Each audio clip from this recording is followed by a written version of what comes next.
அனைவருக்கும் வணக்கம். சற்று முன்பு தமிழக அரசு இன்று வெளியிட்டுள்ள 9 முக்கியமான அறிவிப்புகள் என்னென்ன என்பதை பற்றி தான் நம்ம இந்த வீடியோவில் டீட்டெயிலாக பார்க்க போகிறோம். ஸோ முடிந்தளவுக்கு இந்த வீடியோவை ஸ்கிப் பண்ணாமல் முழுமையாக பாருங்கள். இந்த வீடியோக்குள்ளே போகிறதுக்கு முன்னாடி இந்த வீடியோக்கு ஒரு லைக் பட்டனை ப்ரெஸ் பண்ணிடுங்க. நீங்கள் இதுவரைக்கான சேனலை சப்ஸ்கிரைப் பண்ணாமல் இருந்தீங்கன்னா மறக்காமல் சப்ஸ்கிரைப் பண்ணிக்கோங்க. கூடவே அந்த பெல் சிம்பிளையும் மறக்காமல் கிளிக் பண்ணிக்கோங்க. சரி, வாங்க இப்போ நம்ம வீடியோக்குள்ளே போகலாம். முதல் அறிவிப்பு: ஜனவரி மாதம் முதல் ரேஷன் கார்டு வைத்துள்ள அனைவருக்கும் ரூபாய் 1000 மகளிர் உரிமை தொகை வழங்கப்படும் என அமைச்சரான KKSSR அறிவித்துள்ளார். அதேபோல முதியோர் உதவித்தொகைக்கு விண்ணப்பித்து ஆணை பெற்றுள்ள அனைவருக்குமே விரைவில் உதவித்தொகை வழங்கப்படும் எனவும் அமைச்சர் கூறியுள்ளார்.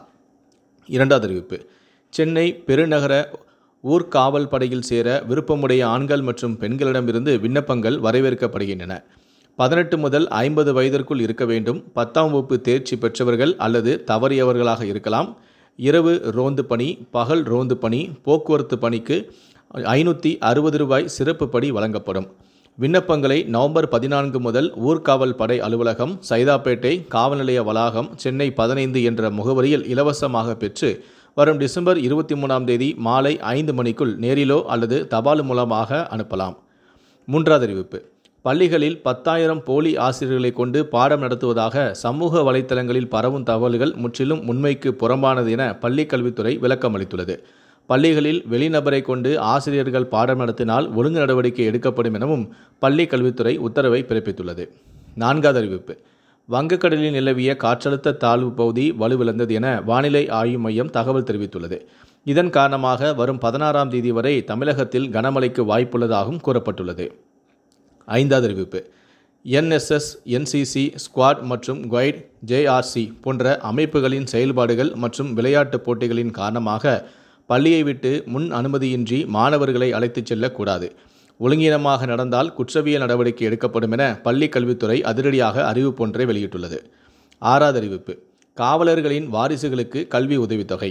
சென்னை பெருநகர காவல்துறையில் பணியாற்றும் காவலர்கள் மற்றும் அமைச்சு பணியாளர்களின் வாரிசுகளுக்கு 2024-25ஆம் கல்வி ஆண்டிற்கான நூற்றாண்டு கல்வி உதவித்தொகை பெற விண்ணப்ப படிவங்களானது வரும் டிசம்பர் 31ஆம் தேதிக்குள் தலைமை அலுவலகத்திற்கு அனுப்பி வைக்க வேண்டும் என காவல்துறை அறிவிப்பொன்றை வெளியிட்டுள்ளது. ஏழாவது அறிவிப்பு: தமிழக அரசின் தொழில் முனைவோர் மேம்பாடு மற்றும் புத்தாக்க நிறுவனத்தின் ஏற்றுமதி இறக்குமதி வழிமுறைகள் சட்ட திட்டங்கள் குறித்த 3 நாள் பயிற்சி வரும் நவம்பர் 21ஆம் தேதி முதல் 23ஆம் தேதி வரை நடைபெற உள்ளது. கூடுதல் விவரங்களை பெற விரும்புபவர்கள் www.editn.in என்ற வலைத்தளத்தில் தெரிந்து கொள்ளலாம். மேலும் விவரங்களுக்கு 9081300299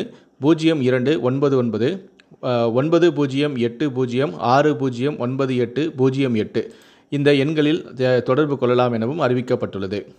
எட்டாவது அறிவிப்பு: பணி நேரத்தில் டாக்டர்கள் இல்லாவிட்டால் உடனடியாக நீக்கப்படுவார் என சுகாதாரத்துறை அமைச்சரான மா. சுப்பிரமணியன் எச்சரித்துள்ளார். கடைசியாக 9வது அறிவிப்பு: நான் முதல்வன் திட்டத்தின் கீழ் 2024-25ஆம் ஆண்டில் 3.50 லட்சம் பேருக்கு பணி வழங்கப்படும் என தொழில்துறை அமைச்சரான TRB ராஜா தெரிவித்துள்ளார்.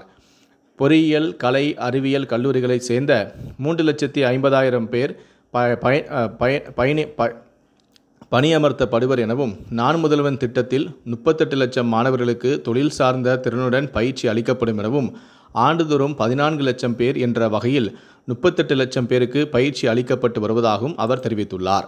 இந்த 9 அறிவிப்புகளை பற்றிய உங்களுடைய கருத்துக்களை கீழே இருக்கக்கூடிய கமெண்ட் செக்ஷனில் மறக்காமல் சொல்லுங்கள். முடிந்த அளவுக்கு இந்த வீடியோவை மற்றவங்களுக்கும் ஷேர் பண்ணுங்கள். நன்றி, வணக்கம்.